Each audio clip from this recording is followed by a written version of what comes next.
Another question? Don't you think some of the consolidation is occurring because of technology? I mean, the ability to manage bigger and bigger enterprises, seamlessly gives you the opportunity to consolidate. And then the big other big thing is low cost of capital. I think both those. Well, I mean, the low cost of capital, and if you combine that with the shelf pressure of all this cash, because the problem with the stock buyback program is at some point there's one person that owns one share of stock. There's a point of diminishing returns, and so people have to do something with the money, and we do a lot of work with private equity and hedge funds as customers, usually cleaning up messes. But there's a game called Crazy to Win, and people start investing in these deals, and they put this time in they don't want to lose, and they pay so much money for these companies that there's no way in the world the math's ever going to work, and everybody's getting their fees in the front end, so the guys doing the deals are happy, but then they have to basically just start taking arms and legs off the business, and they fail, and then the whole thing comes unraveled, and then it creates this whole spin. So, money will always go to work somewhere, and there will always be a lot of stupid people. So, and I mentioned earlier, though, to your point, though, somewhat related. Okay, so you got a lot of cash. The North American market definitely become more attractive.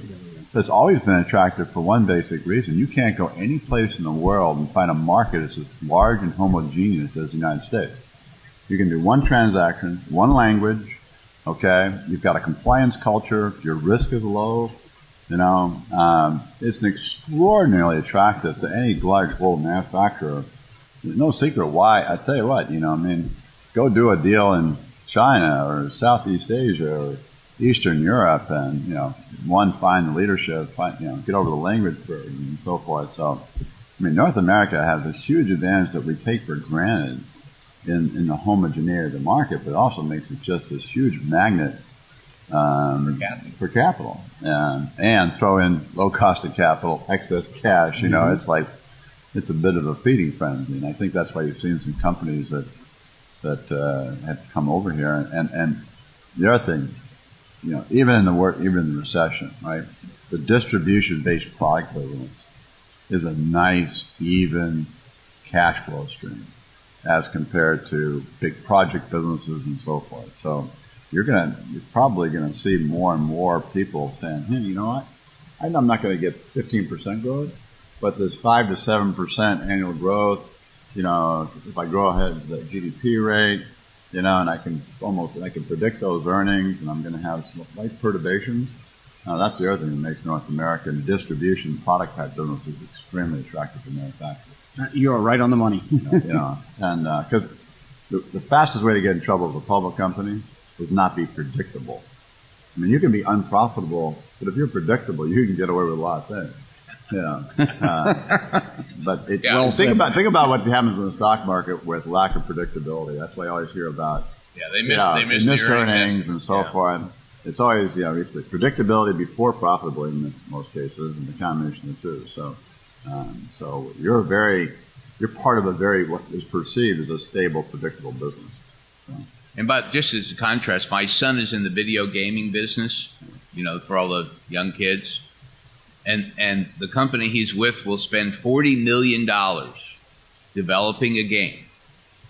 And the total revenue for that game is just like a movie. They've got basically 45 days to make back all of their money and whatever profit they're going to make. And if they don't make, and if the game's a flop, they're just in the hole. It's just one very large nuclear event, and nobody ever knows. It's like having dinner with a friend that's got a Doberman that's trained to kill on one word, and nobody can remember the word. It just adds a little edge to your life. So this thing about the predictable cash flow, distributors have a wonderful capacity to pay bills, right? Because they can always reduce inventory and they can do other things. So it's plus a large cost for the manufacturer is variable, which is also nice through cycle. Well, isn't that one of the reasons why they get larger? As you get larger, your access to capital.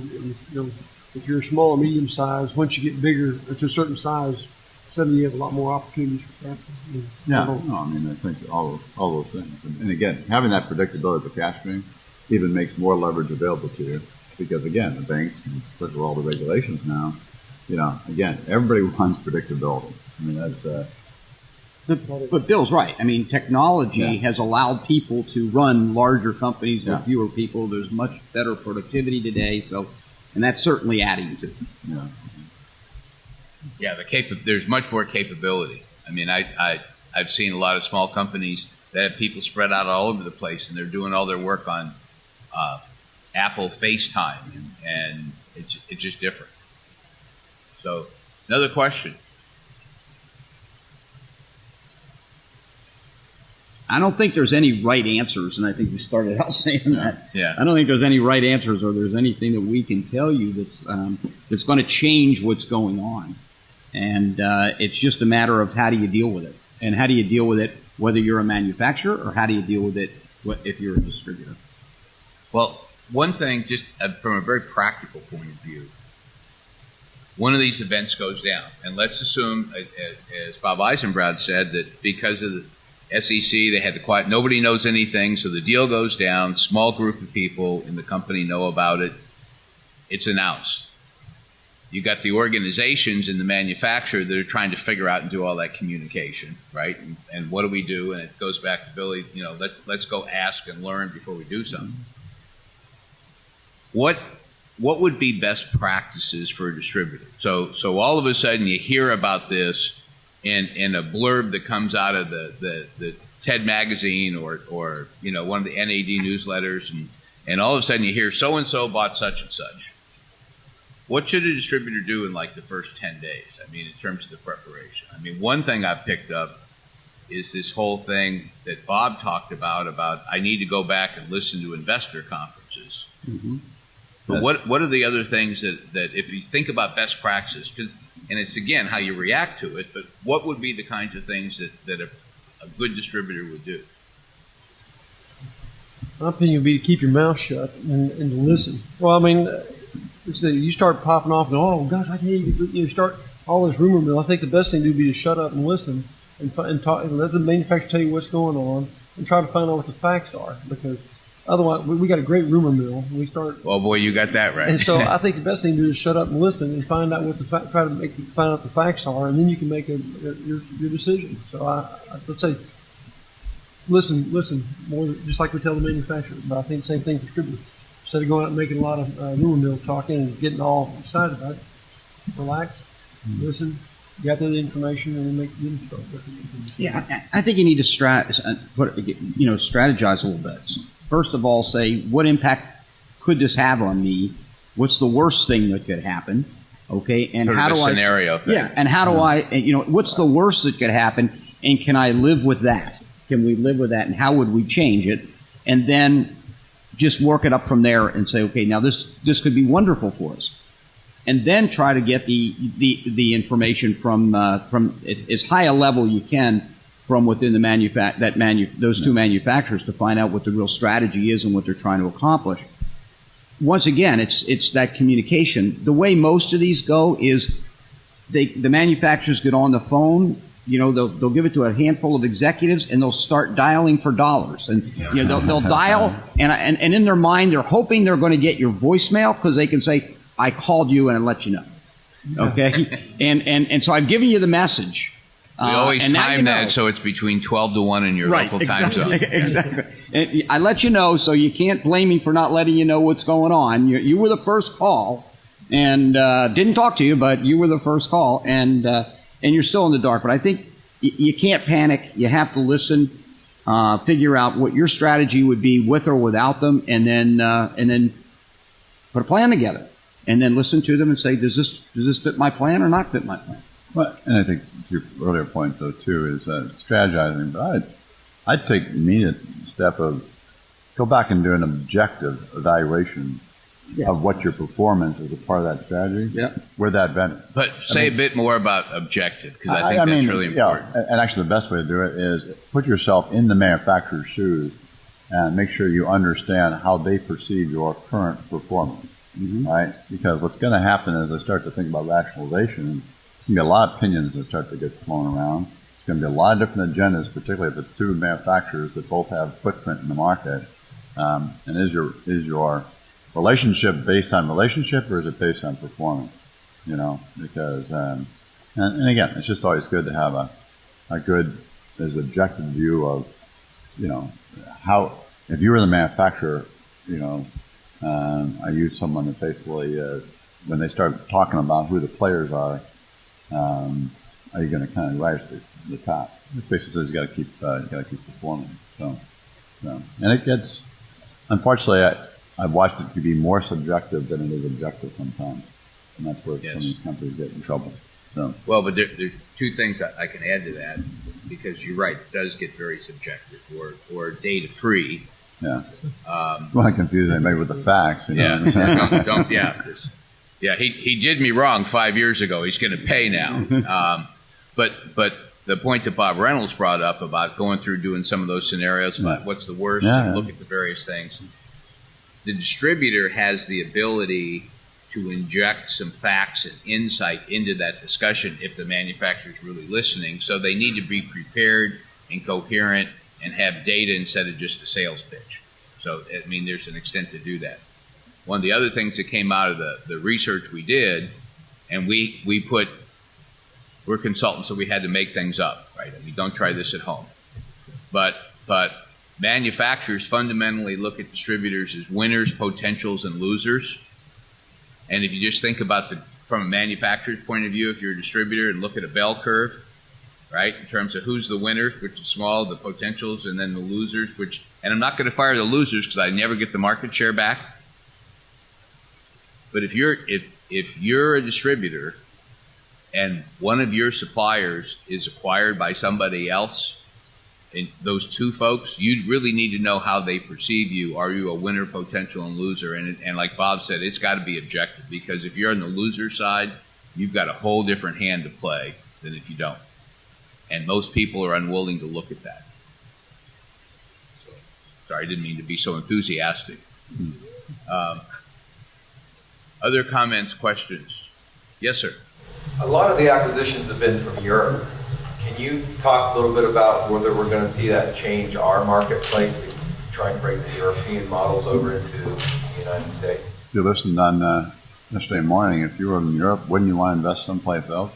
I mean, that's the core fact. Yeah, that was a pretty clear message from yesterday. Like I said, this is from both the panel and in many aspects, this is the simplest, lowest risk place to put your money. Okay.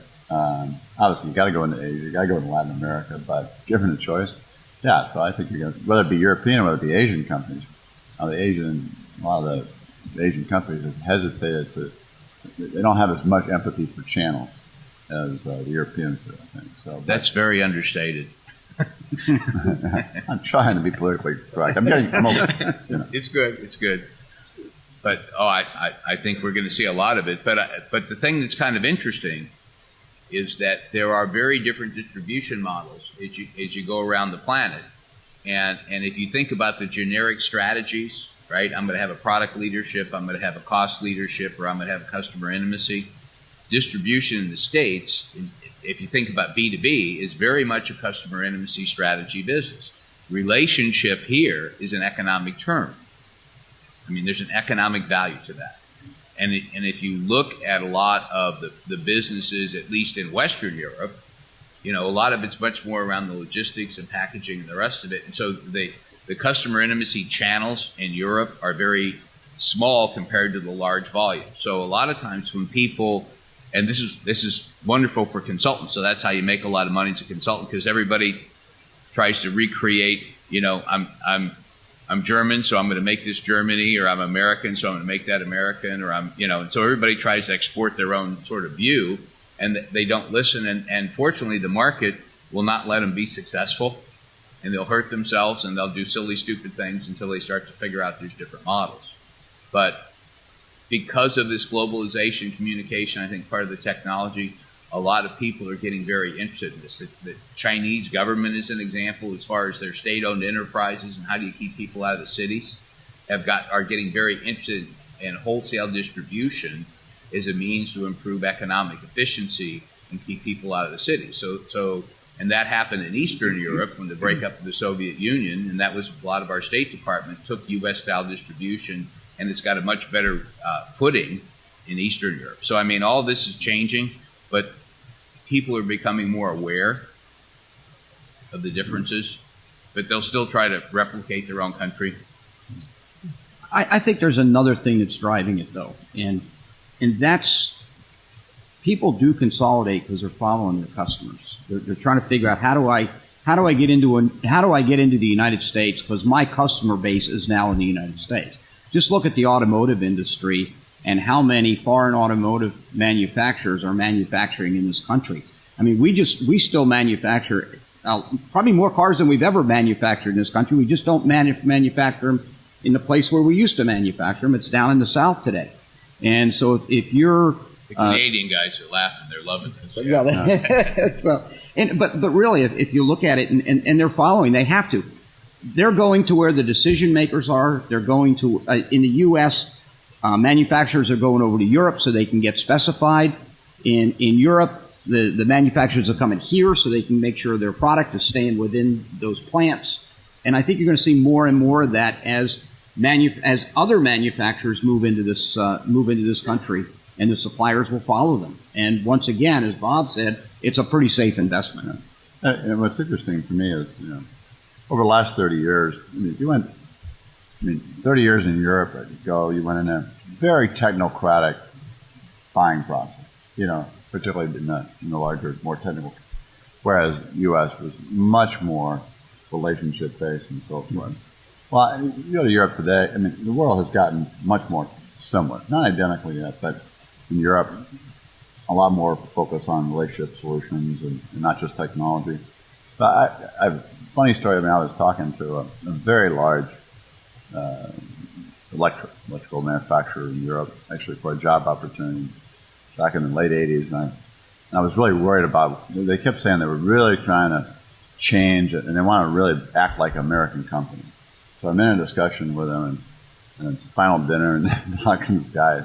He says, well, what do you think the biggest challenge, for our company in the United States? And I was trying to be politically correct, and I said, well, I think, to me, it's all about creating this mutual appreciation between, the supplier and the customer, right? And I thought that was pretty safe. And he goes, yeah, you're right. He says, your job would be to get those customers to appreciate us. Yeah. And I said, that pretty much defines it. And I said, well, I was kind of thinking it was the other way around. So let's say the conversation kind of went like that, but that's not the case today. And but I still remember that conversation. But that was very, very classic. The Europeans, all the electrical companies from Europe came over here in the 80s, and every one of them thought if I had the best technology, I must be able to get the order, and just frustrated the heck out of them that somehow this relationship and long time, they couldn't break in. So, but that's changed a lot. Oh, I think it's much more transparent. People are more open to finding what's commercially effective. You got Americans running European companies. You got Europeans running American companies. There is no such thing as a single region-based organization. They're truly global companies. So. The customer still drives the business. Oh, absolutely. And will always drive the business.